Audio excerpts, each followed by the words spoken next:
Hi, my name's Peter Roberts. I'm a composer and a sound designer, and I'm founder of the company Copper Cloud Game Audio, which I founded to bring custom, quality, and affordable game audio to folks in the indie dev community, hopefully such as yourself or your friends.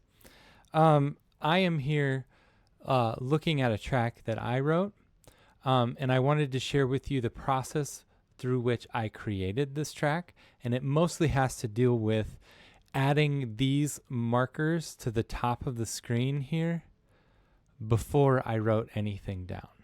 So what this is for is I'm writing a JRPG Music Asset Pack, which will be available to buy at some point in the future. I'm hopefully next year, but it's going to be very, very large, lots and lots of tracks.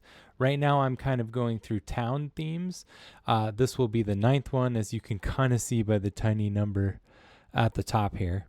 And here's how I did this. I found a reference track. So I literally just typed in the search engine, great JRPG town themes. And the most interesting thing that came up was this blog, and it's called The Punished Backlog. And it's written by this guy down here. His name is David. And I thought this was really funny. He has a problem finishing games he starts. I think that is definitely a problem that I struggle with. I'm glad that other people do. The amount of RPGs that I've started and not finished is greater than the number of RPGs I've started and finished. So feel you there, David. Anyway, I went through all of these tracks and they're all great, but this is the one I settled on, this Eruyt Village from Final Fantasy XII.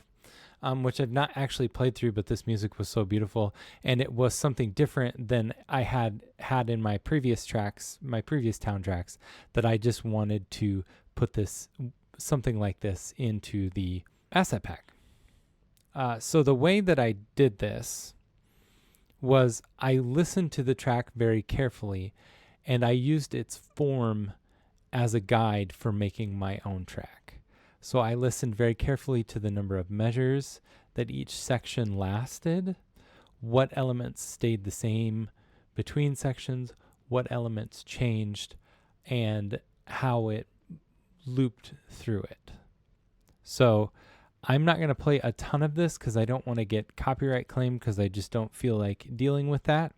So I will link this YouTube video in the description, or you can find it on Spotify or like Apple Music or whatever. I'm sure I believe in you. I believe in your powers of locating this music.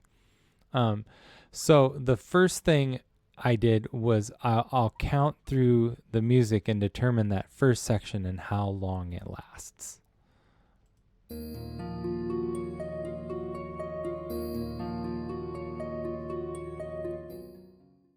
So that first section, it's just harp. It just serves as the intro to the track. I did the exact same thing. I have a harp background pattern that serves as the intro.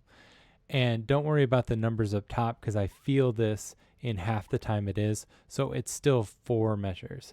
And then what happens is we have 4 measures of that harp repeated exactly again with an added flute melody, and then 4 measures again with the same flute melody, but some extra bits and sparkles to it as it goes on. And so I ended up doing with my track. It sounds similar, and I hope it gives the same vibe, but it's totally my compositions and my take on texturally how this should sound.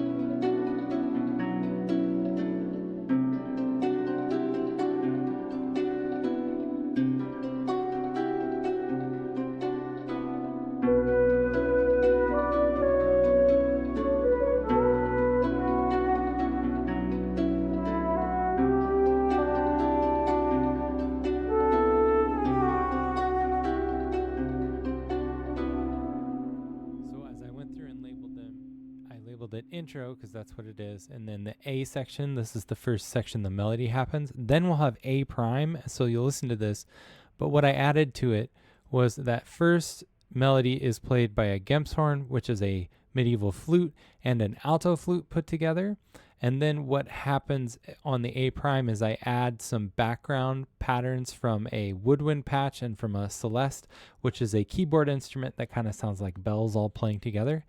And then this cornetto, which is a medieval instrument that is like a precursor to a trumpet, and it kind of sounds like a trumpet and an oboe had a baby. It's a really great sound, but this adds a harmony part to it as we go through it. So here's what A prime sounds like.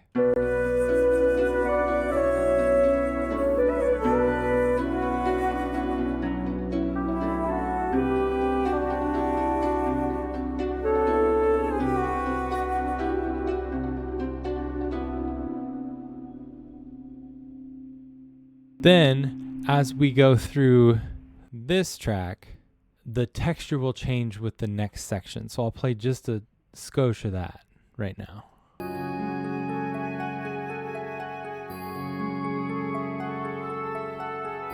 Every time I go through and count this out, I label the stuff at the top. I add what I'm going to do as I compose it. So we've got same melody, instrument, add strings. So we keep everything the same except we add strings, and then the harmonies and the melodies need to change, but that's what B tells me.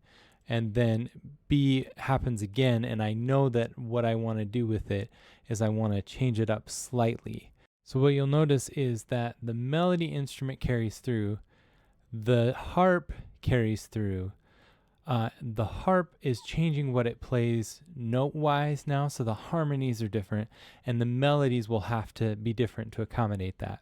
Then we have the addition of the strings as well. Then as it goes on, it kind of plays that same melody again. So we want something that changes, but we don't want it to change drastically yet. So here's what my music sounds like for this B section.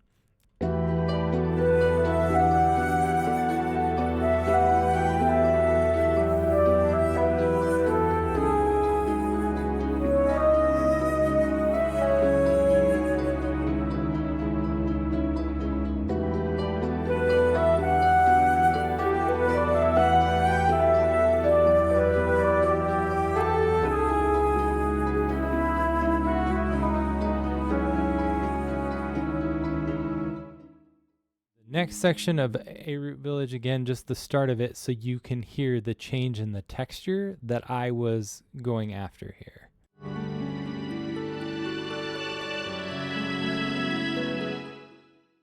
So what they kept was the harp being consistent, and they kept the strings, but then they gave the strings the melody, and they raised the registers, so the strings are pretty much playing all in unison on the same melody, and it's this very lush melody because we've got different string sections playing in different registers, but it's all together, so it sounds really lush and gorgeous.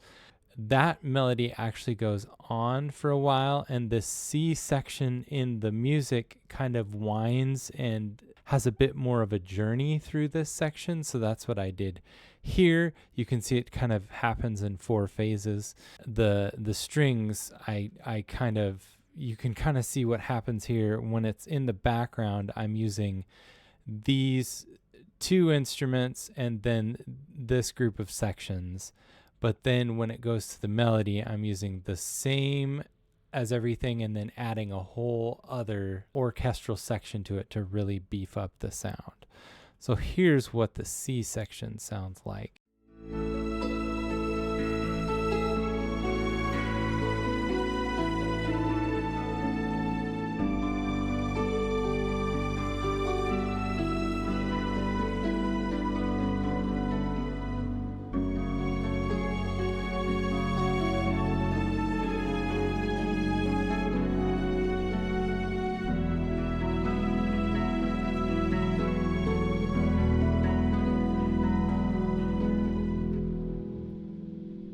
Now, we've kind of had a lot of this harp and these like beautiful woodwinds and string sounding stuff. So now it's time to mix it up lest our player get bored of what's happening. So here is the next section of the Eruyt Village track.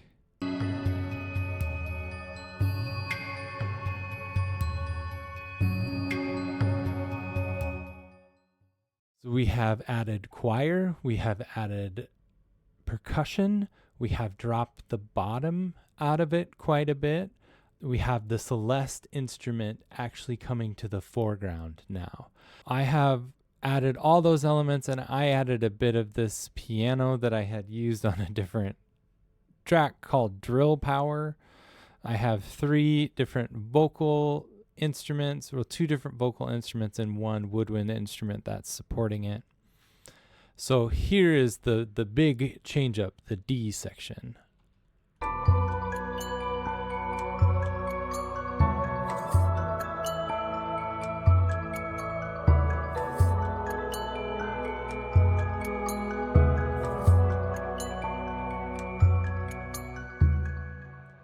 And then this track changes it again, and we get this really luscious string section, and that's pretty much all that we hear.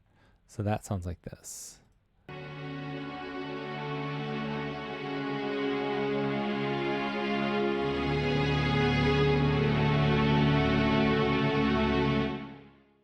So that is exactly what I did.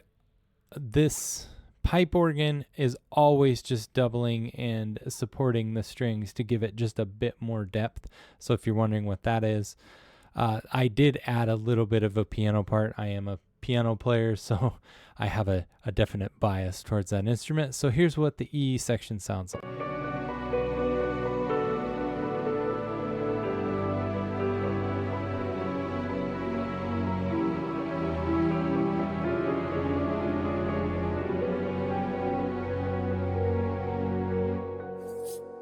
And then it goes back into the D section. But there are some slight changes.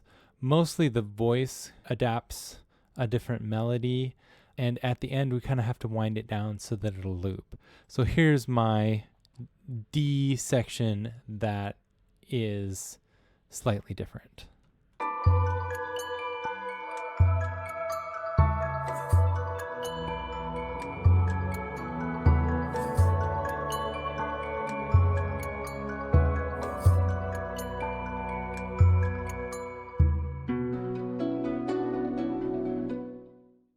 Kind of hear the same looping effect happening here in this track.